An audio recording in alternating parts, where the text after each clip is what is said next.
Duck and cover.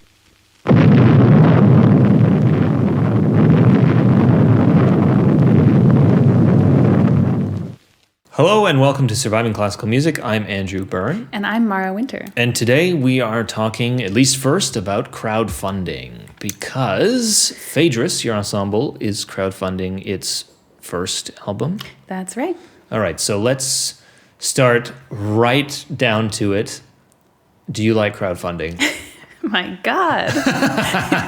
Hostile question. Look, I think it's complicated. Your relationship with crowdfunding? My relationship with crowdfunding is complicated, but I think most people now have a complicated way of relating to asking for money, right? Yeah, In sure. any situation. Yeah. First of all, let's start with what platform you're crowdfunding on. Okay, we went on to Fundraiser. Okay. We started with Indiegogo, and it was very complicated verifying a Swiss bank account and address and everything. So we switched at the last minute to Fundraiser, which is very easy. Highly recommend it. What does Fundraiser do differently than Indiegogo, for example? Nothing. It's completely the same. It's just that Indiegogo has a verification system with Stripe. And there was a technical problem with Stripe. Yeah. And Fundraiser, you can use PayPal. Right. Okay. Yeah. Oh, I understand. I see. Because Stripe, do they exist in Switzerland? I'm not sure. Yeah. This is the problem. Like, Switzerland is often the next, people try and be on top of it because there's a lot of, it's a big market in Switzerland for this sort of thing. Yeah. But sometimes you're like eBay didn't come here until 2-3 years ago. Yeah. So I also find that my Swiss friends don't use PayPal. Okay. Generally. PayPal is not very popular here. Right. I think there's a Swiss equivalent, perhaps. Maybe. Okay, so let's back to it. My God. Let's go through. Almost everybody listening to this understands the concept of crowdfunding. Totally. But let's go through. You guys offer perks, right? If you donate a certain amount. Yeah. So I think a lot of crowdfunding campaigns I've seen have been very complicated. Each level has another crazy perk that you can get where we'll do a little concert for you, and then if you pay this much more, we're gonna come to your house and sing you happy birthday or whatever. We chose to keep it quite simple and just kind of use it as a pre-sale for the CD because we already have the CD, it's printed, it's ready to go. So our main goal was to just sell copies of the CD with the crowdfunding to try and make the expenses back. And then we created two other perks for people who want them. Maybe who want to spend a little less money. So lower tiered, not higher. They pay less. Lower tiered. Okay. And also just we were talking about earlier, aesthetics and sort of connecting with different people maybe or sort of applying our sound to different areas of the aesthetic realm. So also that played into the design of our perks. So we designed a poster and we designed this canvas tote bag. Okay. But more in a really fun wild way. It's very I would say if you look at the perks, it's quite different from what you see normally with Renaissance music ensemble. How many Renaissance music ensembles have done a crowdfunding? Oh, I don't know. Because I know Catalina Vicens has been on one. Yeah, they had a great I think they had crowdfunding. 2 even. Yeah. And I've seen some not a lot of people in Basel have done this yet. Yeah. But I see it. I don't see it in the classical music world. I just don't see it that frequently, but I know it happens. I would honestly say I don't think there's a lot of young ensembles in Switzerland or in Basel in early music who are making CDs. Sure. I think this is kind of a scary hill to climb for a lot of people. Yeah. But the beauty, I mean, this is the thing, is that if you do the crowdfunding as before you record anything, if you can do, I mean, this is the thing, is that why I asked about fundraiser, because like on certain platforms, if you don't meet your goal, you get nothing, and the whole thing gets canceled essentially. Yeah. And then there are some where you just get to keep whatever you had earned, but there's a larger percentage of the cut taken away and given to the service. In this case, what happens? We keep it all. Okay. No matter what happens. No matter what happens. Okay. Yeah, you have the option there. Mm-hmm. So we chose to keep it all because I think our goal, well, we weren't sure. We've never done a crowdfunding, so we weren't sure if our goal was too high or not. And we have no idea if we will meet it. So it seemed less risky to do the keep it all option. Right. Yeah. Okay, so I think one thing that I have this problem with any ensemble work I ever have done, and that's if it's always my ensemble or someone else's ensemble. And I mean that in how the group operates, that there are always people in an ensemble who kind of don't want to be involved except to rehearse, except to play. Yeah. And it's like, oh yeah, that's a great project. Why don't you do all the work? And then I'll be there, Yeah. And I imagine this sort of operation is sort of like this sometimes. Yes. This is an active conversation in Phaedrus, I think, of like what investment does everyone have, and what effect does it have on the group if we all invest in it financially. I know there are some people in the group who feel like if we all contribute financially, it means that we're all really invested in the success of the album and of the ensemble, and I tend to agree. But I also know that in the group, people have really varying levels of stability with their finances. So then there has to be like flexibility as well.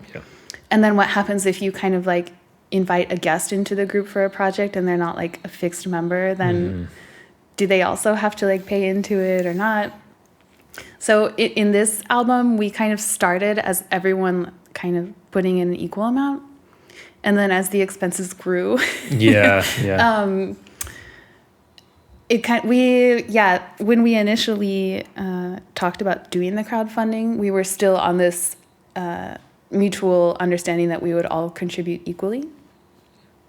But then, I don't know, as time went on, it just seemed more simple to me that I would just cover the leftover expenses. And then with the crowdfunding, we just try and make as much of it back as possible. But I think, it just, logistically seemed easier that one person is kind of like covering it and then like hoping to get it back. And then the rest, we also try and pay back what they paid into it. Yeah. And then I guess we can talk afterwards. Like if we really don't meet the goal, then we can divide the cost or something. It's pretty relaxed right now. Like, and also it's not we didn't have a huge budget for the album. Like we had, I had a student of mine who's an excellent sound engineer do all of the engineering, mixing, mastering, editing, and it was not that expensive. But in terms of work hours, when you take everyone collectively together, it was significant, no? Work hours of the musicians in the group? Yeah, everybody. We didn't even count that. Right. We didn't count.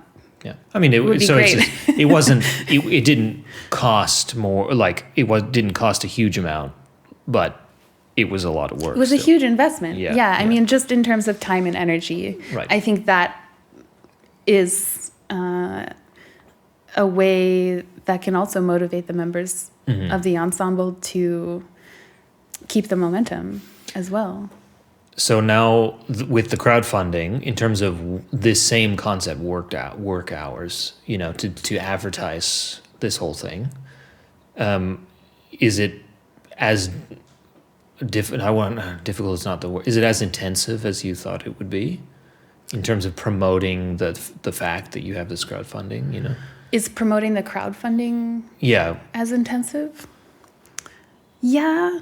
Yeah, I think for me, because I'm not, I think I've said this maybe on the podcast before, but I'm really not the type for being on social media all the time and like really letting the curtain go back. Yeah. You know, which I think a lot of people are. Like, you're a great example of this, of just like being comfortable online casually. Yeah. For me, it's okay, but it takes a lot for me to like prepare myself for another post and then like make content and stuff. So I think in that sense, it's intensive just because of my personality. And then also, I think we have to keep a constant sort of feed of promotion and pressure about it so people don't forget. But we also have we're kind of a big ensemble, like not huge, but there's 6 of us there. So in that sense, we share a little bit of the responsibility of promoting it. And every person in the ensemble is emailing their contacts. So it's really like they're kind of dispersing it that way, which is helping a lot. Yeah, I've read that the first 3 days and the last 3 days of the campaign are like the most important. I think so. Let's see. I mean, this is my first thing that I've done like this, but I mean, it's been 1 week and we already made like about half of the goal now. And when is the thing in it finished? December 31st. Okay, so there's still quite a bit of time there. There's some time. Yeah. Yeah. Yeah, interesting. I would be interested to see how, if between now and then, like what happens, and if it really only picks up at the end, like like they all say it will, or if it's really like sort of up and down or up, or like what happens next. That would be interesting. Yeah, I'm curious to know how the holidays will affect it. Also, the idea with this campaign was that maybe people would want to buy the CD or the other perks as Christmas gifts. Right. So I'm hoping for a bit of a rush before Christmas, actually, and then let's see. You were touching on a subject which is very interesting. I once had 2 years ago, roughly, around Christmas time 2 years ago, we got an email from someone who took an interest in the podcast mainly because they like to sponsor CD productions, and they were using the podcast to find people that they didn't know, like they were looking for artists and CD projects and things, and they thought when they discovered the podcast, and generally they had supported in the past people associated with the city or the Scola.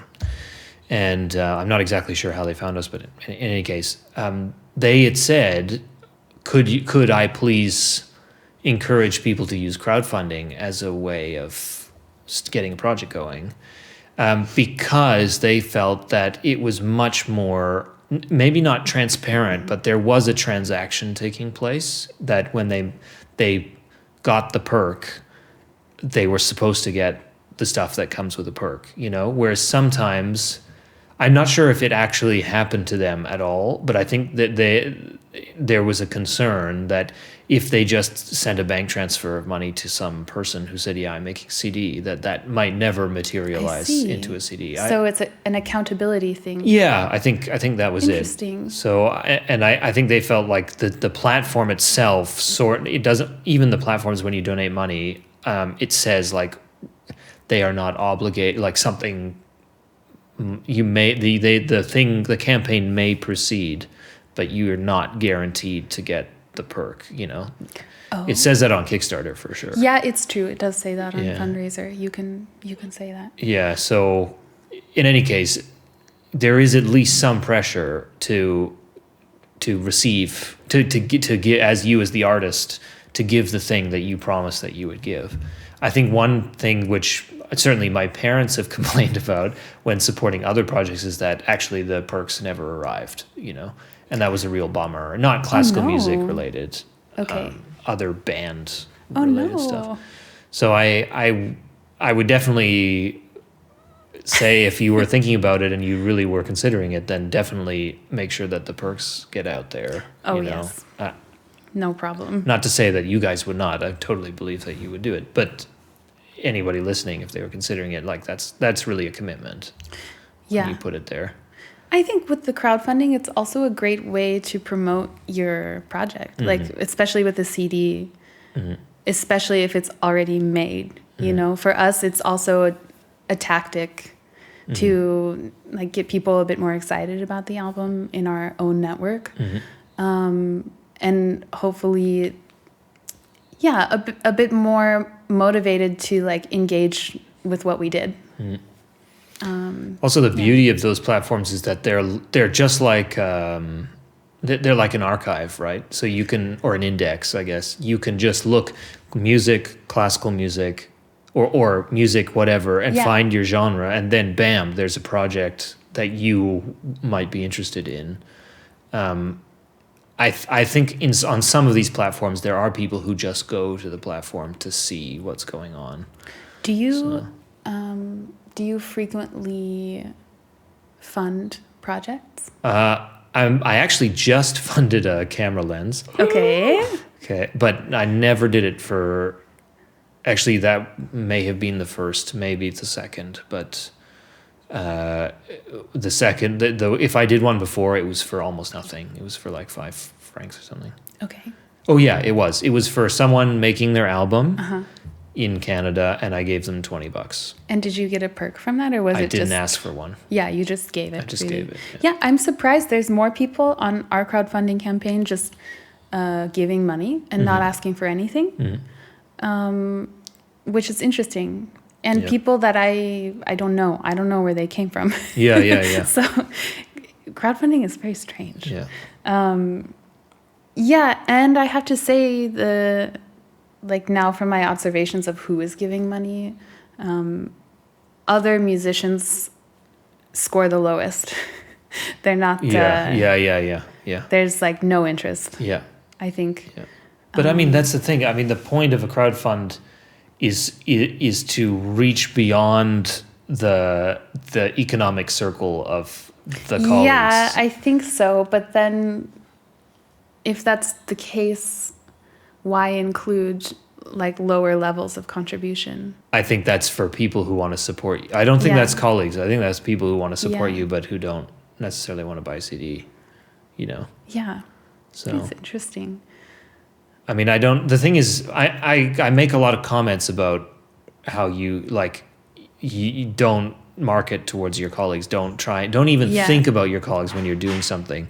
But I sell to my colleagues. I sell to my Baroque bassoon colleagues. Yeah, so I have to say I do often donate to crowdfunding campaigns or order things from people. Right. I think it's a nice way to exchange with your colleagues.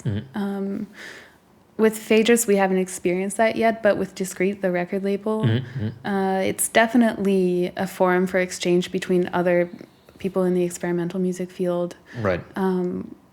Yeah, we're constantly kind of ordering stuff from each other, ordering CDs from each other's labels or books or something like that. Okay. I'd like to see that more in the musical realm, or like in the sort of early music realm, so-called early music realm. More just like support and mutual interest, you know, instead of all like, why do we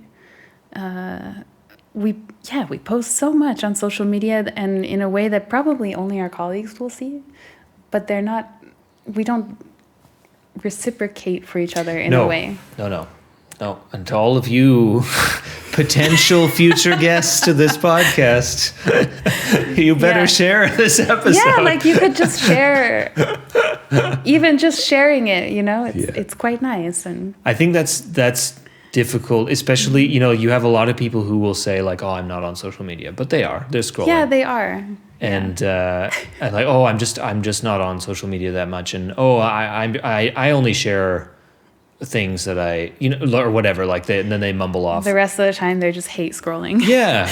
Or, well, I don't know. But, like even when you feature prominently in a video of someone else's, they don't share that. Or if they're invited on a forum or something, and then you're like, wait, hold on. This person, like you find the forum for whatever reason, and then you see that your colleagues are there, and you're like, hold on, how didn't I not know about this before, Yeah.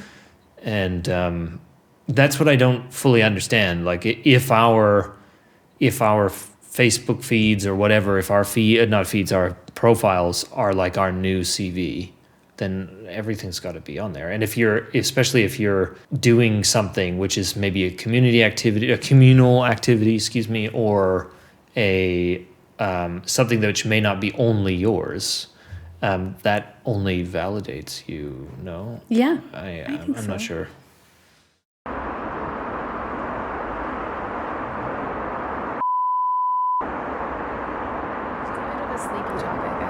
I haven't done crowdfunding. Yeah. And I see the value, but I see it only as a group activity. I don't see the power of me doing it by myself, No. As a solo, wow, that would be really difficult. Yeah. I think it unless makes you sense. had a huge network. Yeah. And what you're doing, exactly the way that you framed it, which is like the CD exists. Yeah.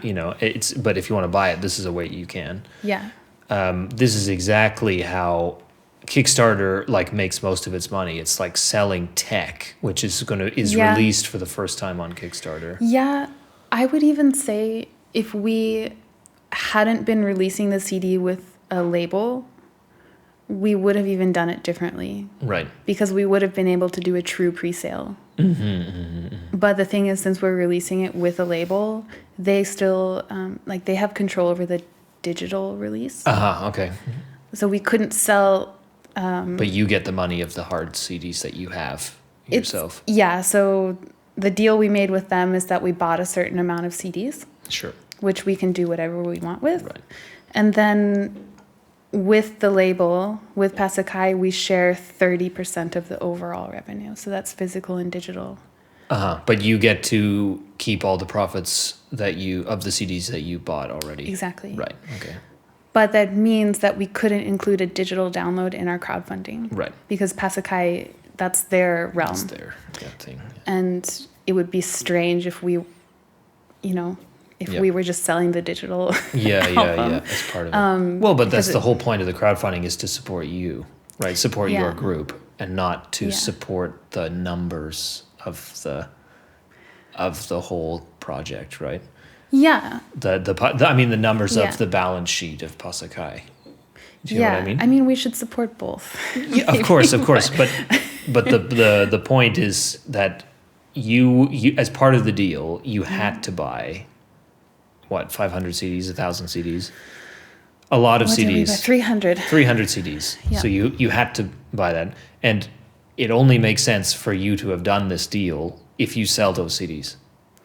Yes. Right. So that's what the crowdfunding is about. Yeah, exactly. Right. So basically, that was the biggest expense that we're trying to offset is the cost of buying those CDs. Yeah. Really. Yeah. But yeah, if we had been able to do this, I don't want to say, if we had done the album without a label, we could have just organized a pre-sale, for example, off of Bandcamp.